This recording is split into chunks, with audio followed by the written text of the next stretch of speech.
Welcome to the Global Medical Device Podcast, where today's brightest minds in the medical device industry go to get their most useful and actionable insider knowledge direct from some of the world's leading medical device experts and companies.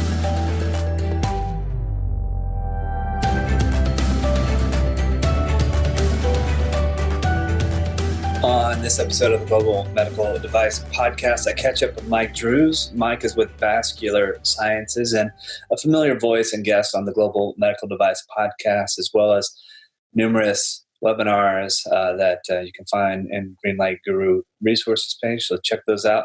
But today, Mike and I talk about the three systems of risk that are in place and have been for a bit at FDA. Those are classification system, the significant risk, non-significant risk approach, as well as software level of concern. And we explore how these things are connected, but how they're also disconnected at the same time. So I hope you enjoy this episode of the Global Medical Device Podcast. Hello, and welcome to the Global Medical Device Podcast. This is your host and founder at Greenlight Guru, Jon Speer. Joining me today is Mike Drues with Vascular Sciences. So Mike, welcome. Thank you, John. Always a pleasure to speak with you and your audience, and nice to see you today. Yeah, good to see you too. I mean, it's even though we're half a country apart, or probably 2/3 of a country apart, it's good to be able to have a little bit of FaceTime with one another. So, absolutely.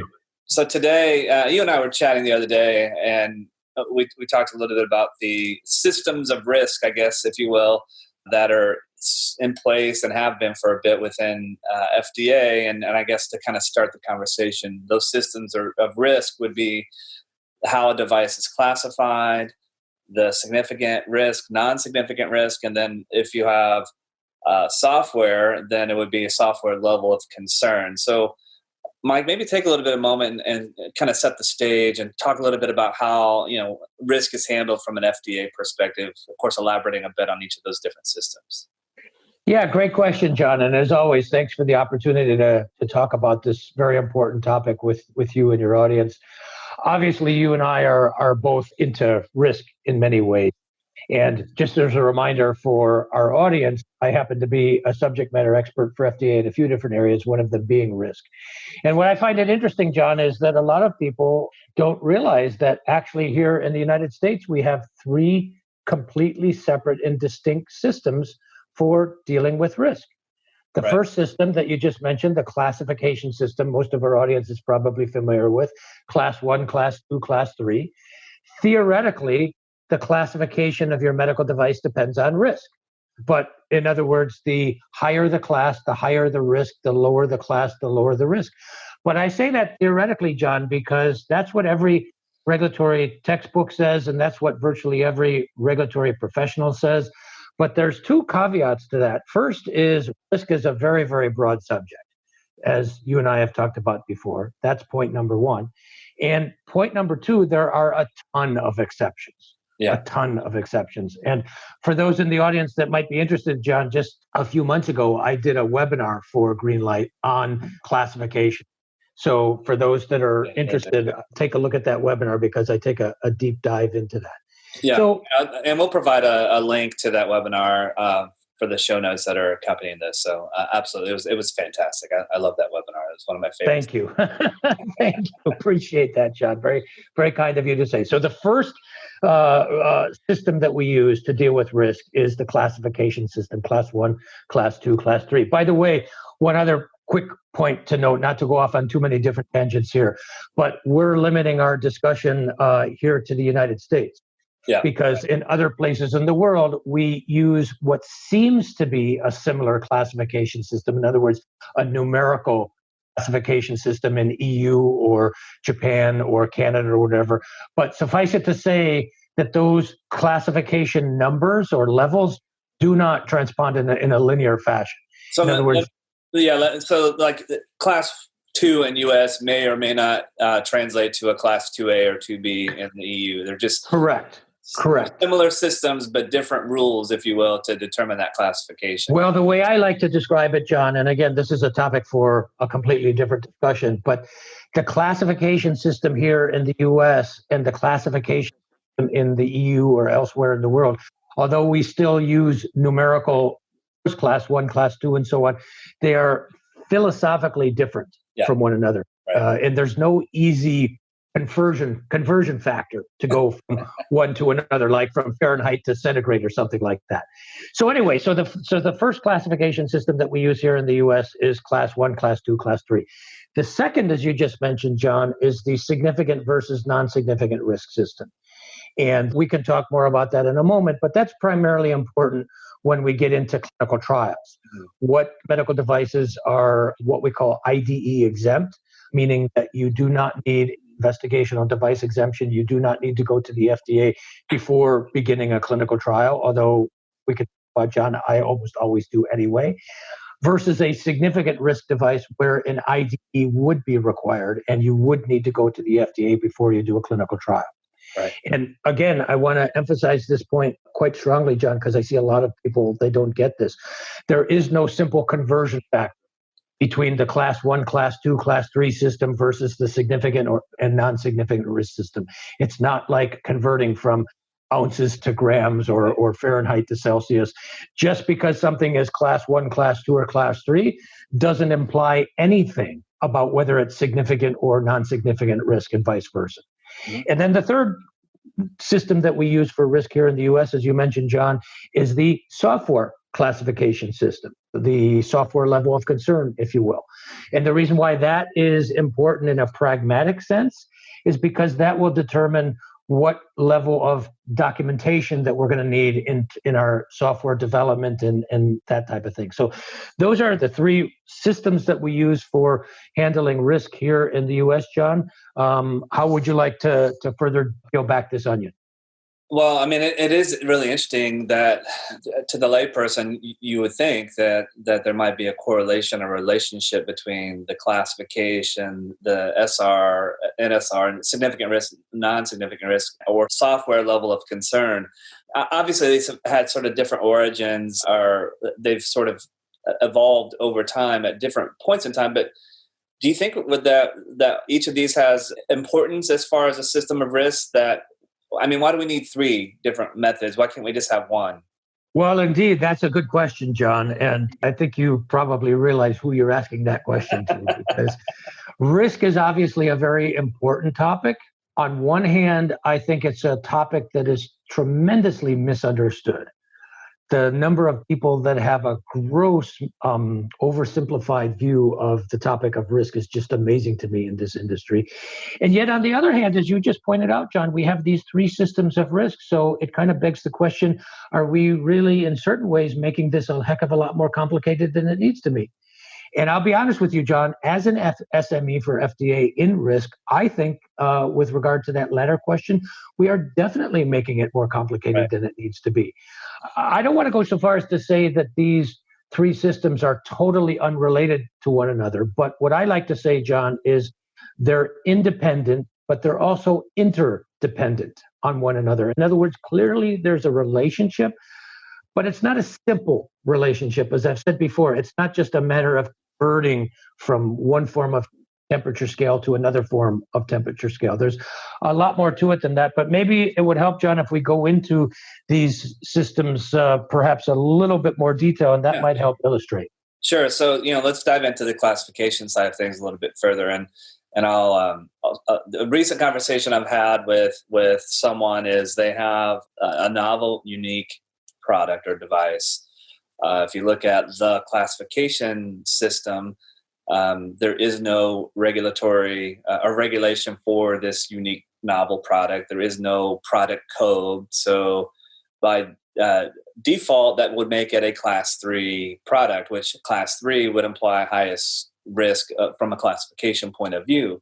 However, when you peel back this device a little bit more, it is not high risk.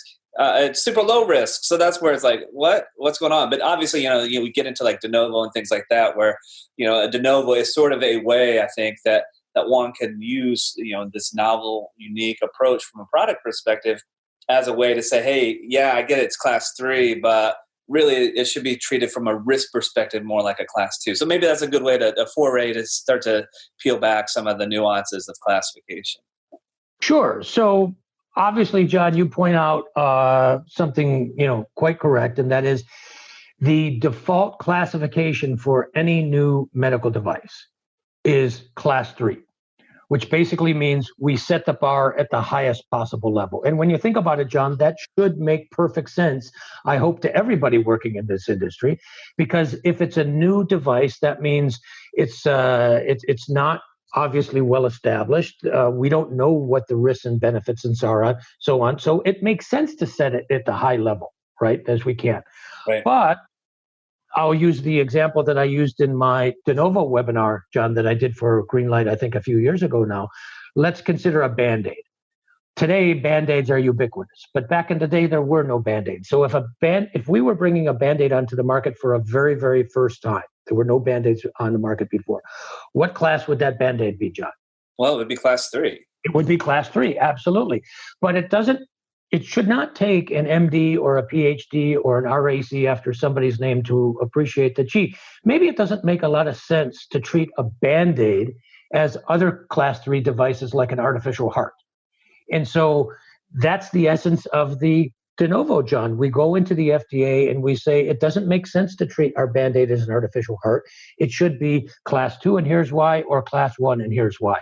So you're right. The default classification for any new medical device, there are no exceptions, is a class 3. The example that I like to use, Jon, in addition to the Band-Aid, when I said earlier that the class 1, class 2, class 3 system here in the US is theoretically based on risk, but there are a ton of exceptions.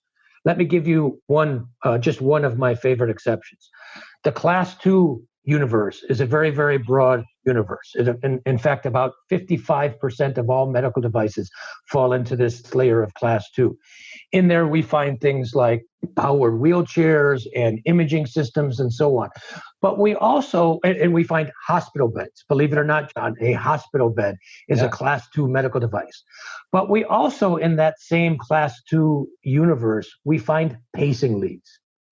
Now, please explain to me, if classification is simply based on risk, as so many people think, how do we put a pacing lead, something that goes in your heart probably for the rest of your life, and a hospital bed, something that you lie in for a few hours or a few days, in the same class?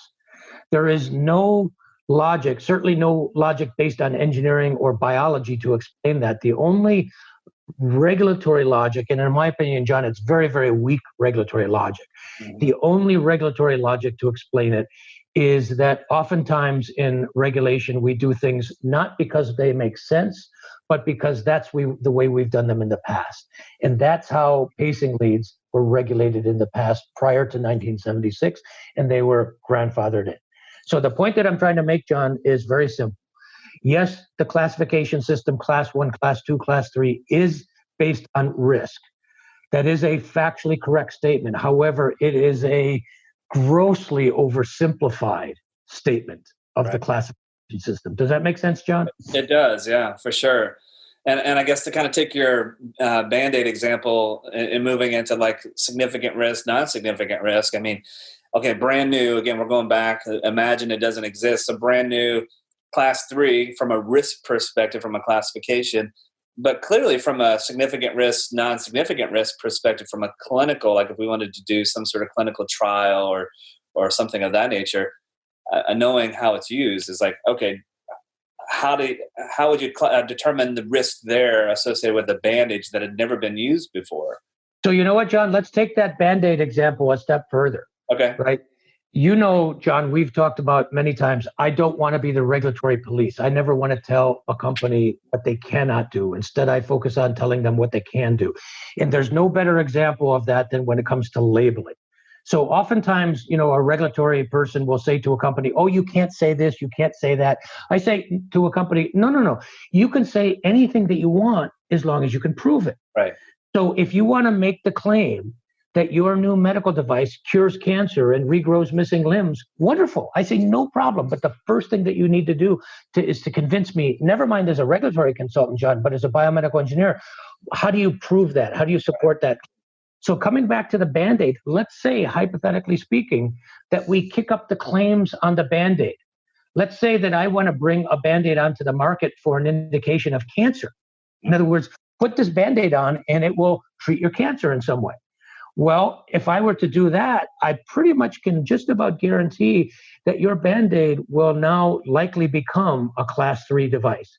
Because as a general rule, and again, I want the audience to understand this, John. The technology, the Band-Aid itself is the same, but we've just changed the claim, the labeling. In this case, treating cancer. As a general rule, anytime in CDRH, you mentioned the C word, cancer. Now you're almost always in the class 3 universe because of risk. The device itself didn't change, but what we said about the device did. Does that make sense, John?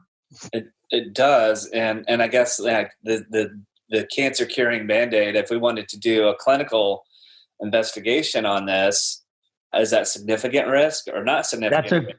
That's an excellent question. So once again, let's run with the metaphor here. Yeah. So let's talk a tiny bit about the significant risk versus non-significant risk system.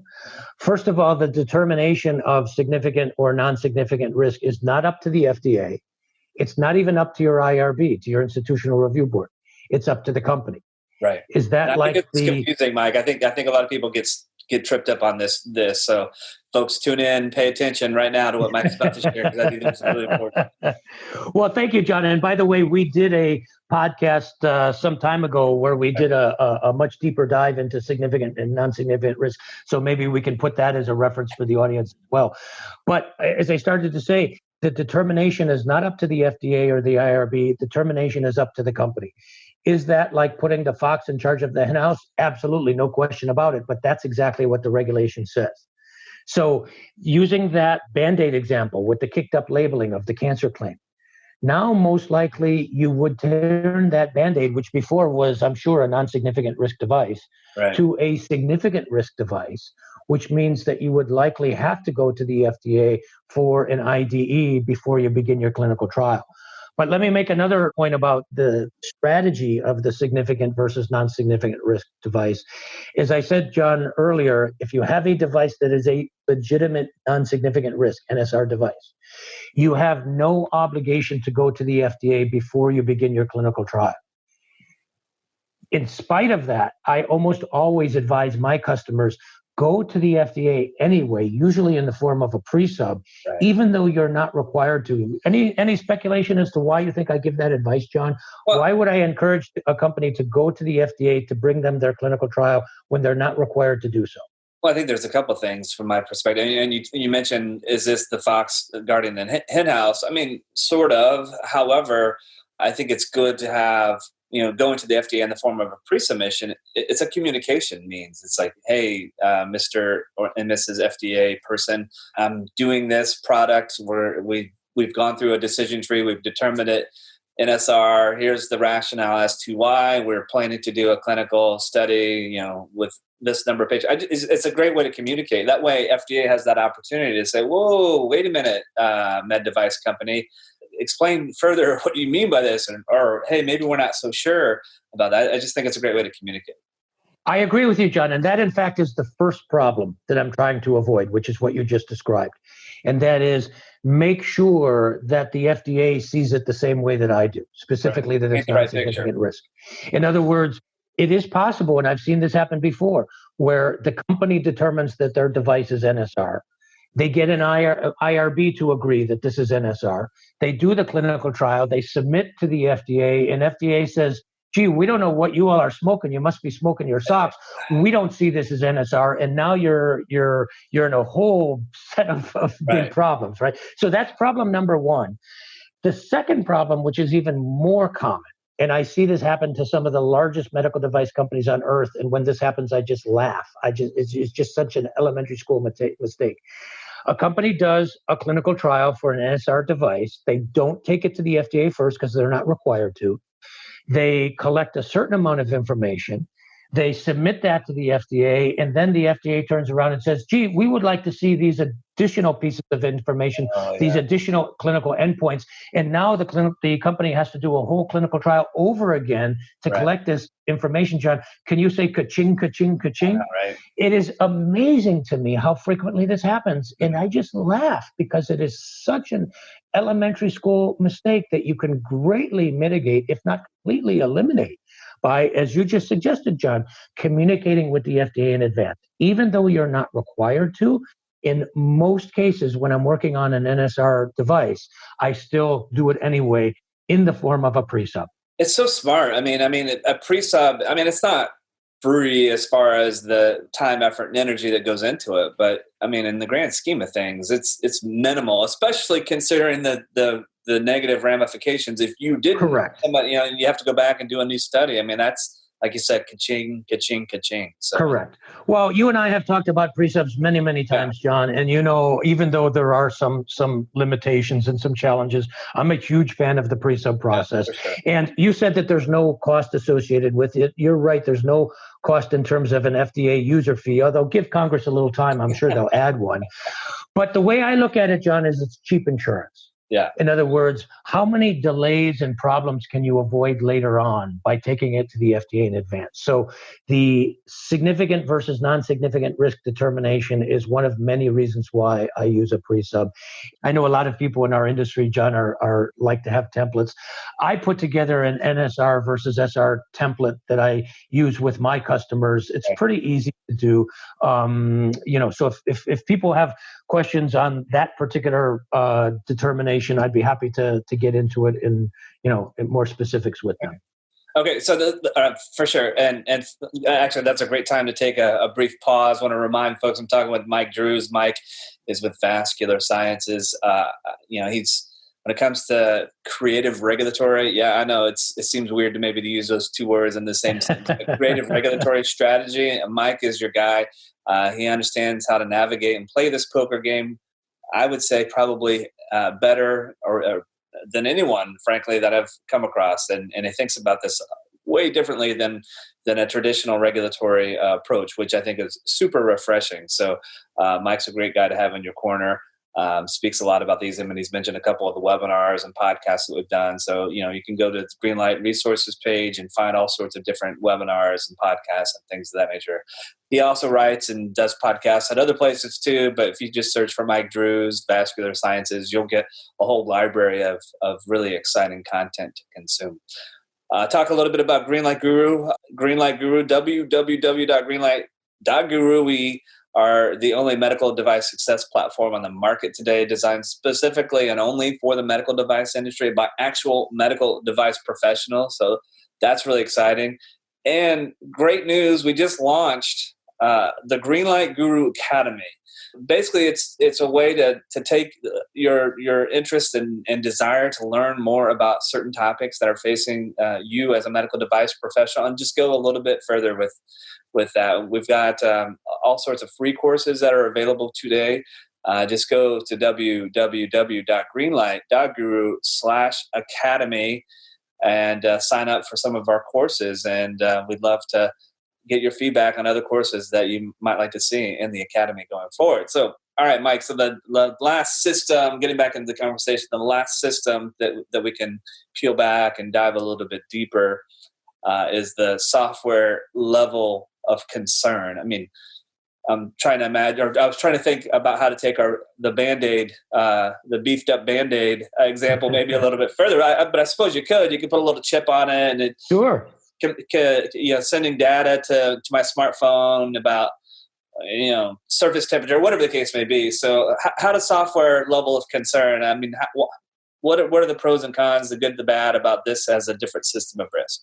Great question, John. So the software level of concern, or what some people refer to as the software classification system, which is, instead of using the vernacular class 1, class 2, class 3, we call it class A, class B, and class C.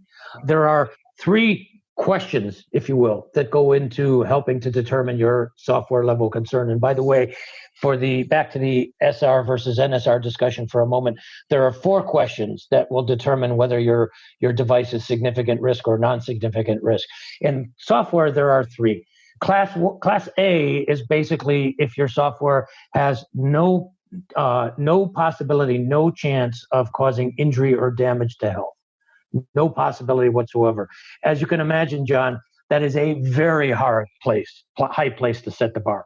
Because to use the metaphor example, I have this pen in my hand. You could put an eye out with this pen, right? So, if you're going to make a Class A determination, be, as Elmer Fudd said in the Bugs Bunny cartoon, be very, very careful, because the regulation is written, either purposely or not, in sort of, very, very absolute concerns.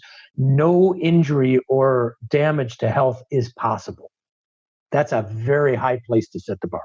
Right. Class B is when we have non-serious injury is possible. Again, we now get into that very fuzzy area of what is serious versus what is non-serious, and so on and so on.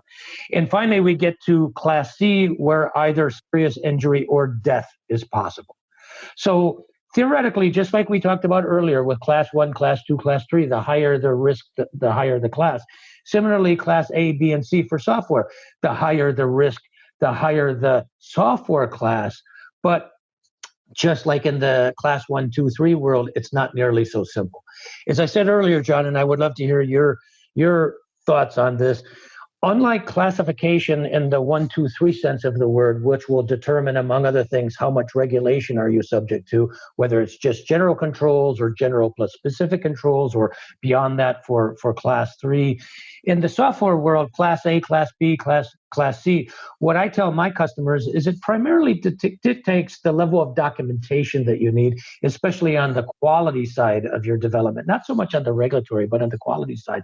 But it doesn't really, I don't want to say it doesn't impact, but it doesn't tremendously impact the type of testing that you have to do, the degree of testing, because that's still going to be determined largely by the numerical class of your device. Would you, I don't know if I'm explaining that very well, John, would you agree with that explanation, or how do you think we could explain it to our audience so that it's a little more clear? Yeah, and I think this is, like, at least from my perspective, this is where the rubber sometimes hits the road, is that I think well, I don't want to overgeneralize here, but a lot of companies would say, oh, well, if I got to pick, I got to choose how my product would be perceived from a risk perspective. I want Class 1, I want NSR, and I want, if it has software, I want Class A, because, those are lowest risk, and I think sometimes the perception is lowest risk means easier to do, less documentation, and that sort of thing. Like I'll get on a soapbox for a moment. The thing that drives me crazy is, like, somebody's like, oh, I'm Class 1. That means I don't have to do design controls. And I'm like, okay, sure. From a pure black and white literal interpretation of regulations, I see why you say that. However, design controls are about demonstrating your product safe and effective and that it works. Why wouldn't you want to do that? You're not going to use my phrase, John? Prudent engineering? Prudent engineering.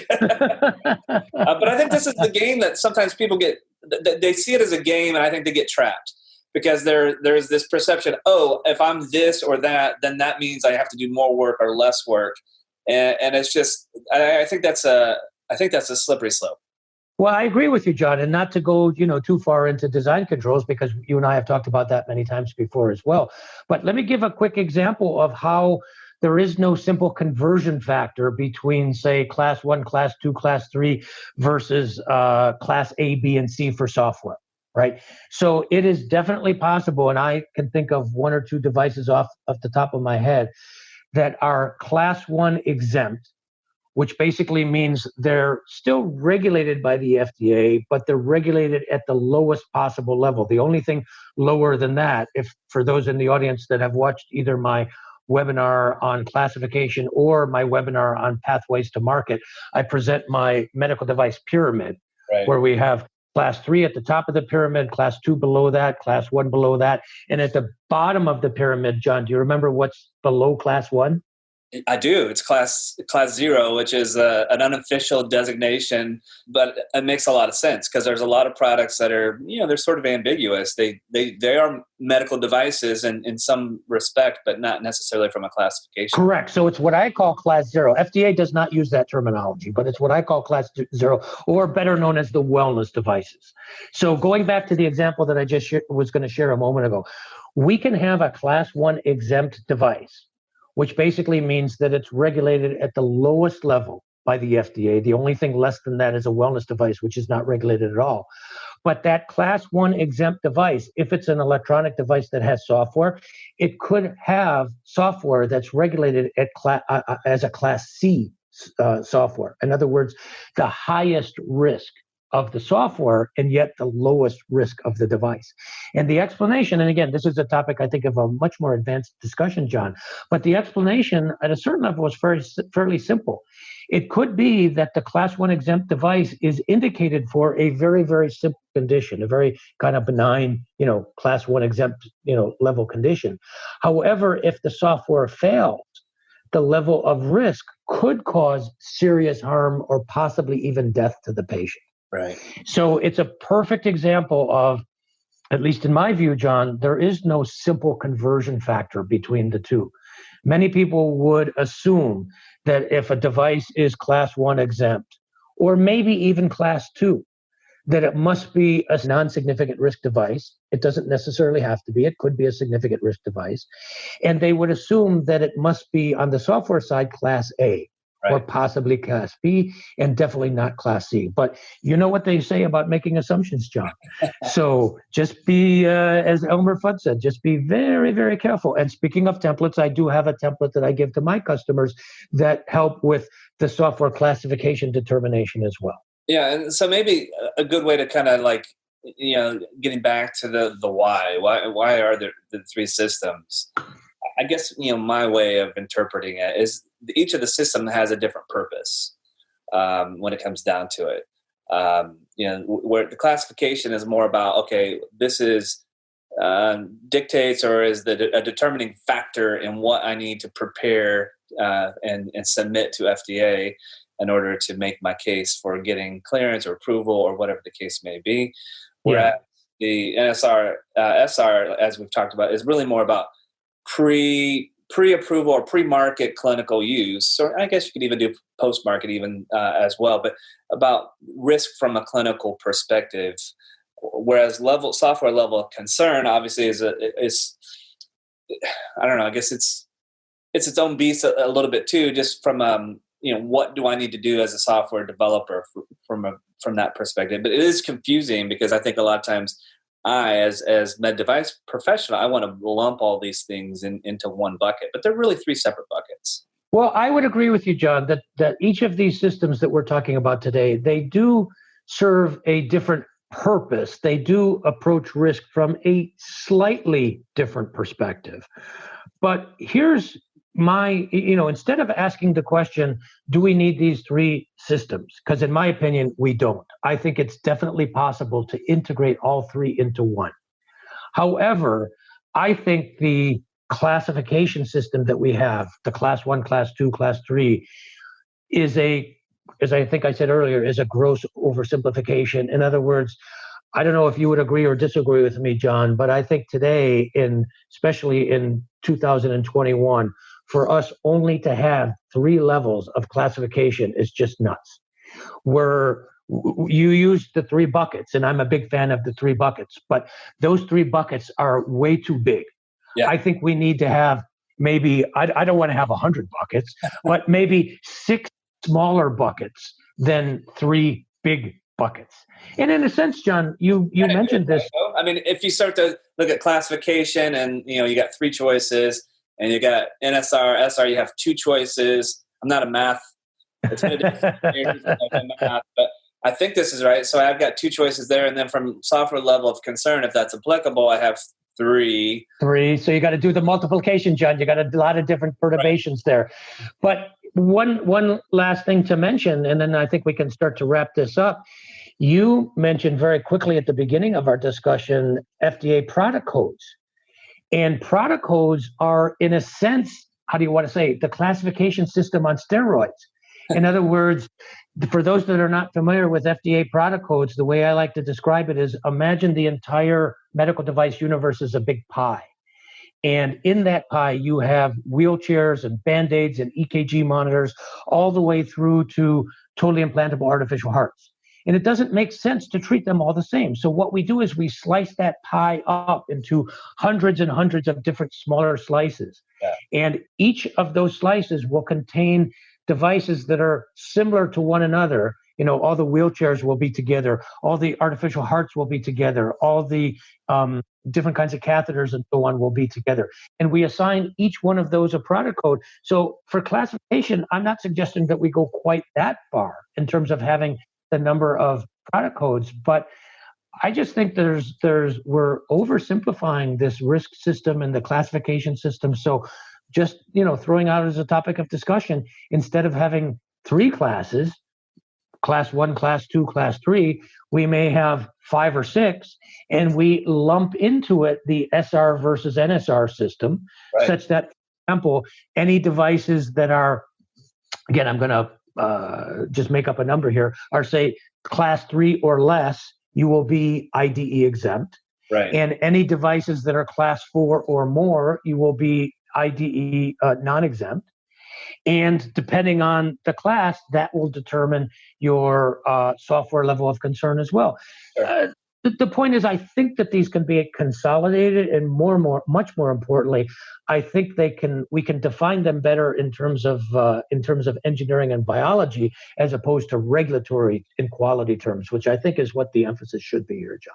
Yeah, I guess what I'm hearing you say is, like, today, as we talked more towards the beginning of the conversation, is they're not completely autonomous, the classification, NSR, SR, and software level of concern. They're not completely autonomous, but they're certainly not they're not synchronous either.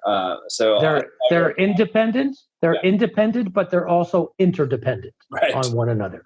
So what I'm hearing you say is there, or the question is there a way to make them dependent and analogous and attributes really of one another, rather than completely separate systems? I think it certainly could be done. It's definitely worthy of discussion. And I know, John, we have lots and lots of listeners that listen to our podcast, including many of my friends at FDA, although I'm sure they would never admit to that publicly. But I know that they're listening. Yeah. So maybe they'll take that into account, and they'll think, is there a way that we can simplify, but more importantly, make our approach to risk here in the United States more, as I think there's a lot of areas of improvement that can be made here.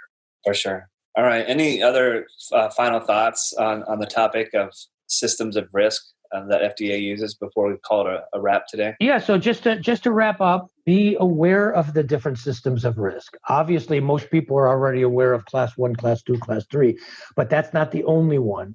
Be aware of the significant versus non-significant risk determination, especially if your device is going to use clinical data, and more devices are requiring clinical data. And finally, if your device contains software, obviously be aware of the software classification system and bring these things into your discussion as early in the product development cycle as possible. And the last thing that I'll recommend, as John pointed out earlier, and I could not, reiterate this strong enough, whatever you're doing, whether it comes to significant versus non-significant risk or something else, take it to the FDA in advance of your submission. Yeah. The first time you should be talking to the FDA should not be at the point of your submission. Right. You should be talking to them before. In spite of the delays now happening with COVID, that's a completely different story. Take your product to the FDA. It can save you so much time and headache. We've done many podcasts. I've done a webinar for Greenlight specifically on the pre-sub process. I've got a ton of pre-sub experience. I'm happy to help. So those resources are all out there available to you. You can lead a horse to water, John, but you can't make them drink. So it's cheap insurance. Yeah, it totally is. I mean, and Mike, I appreciate all of your insights on this topic and more.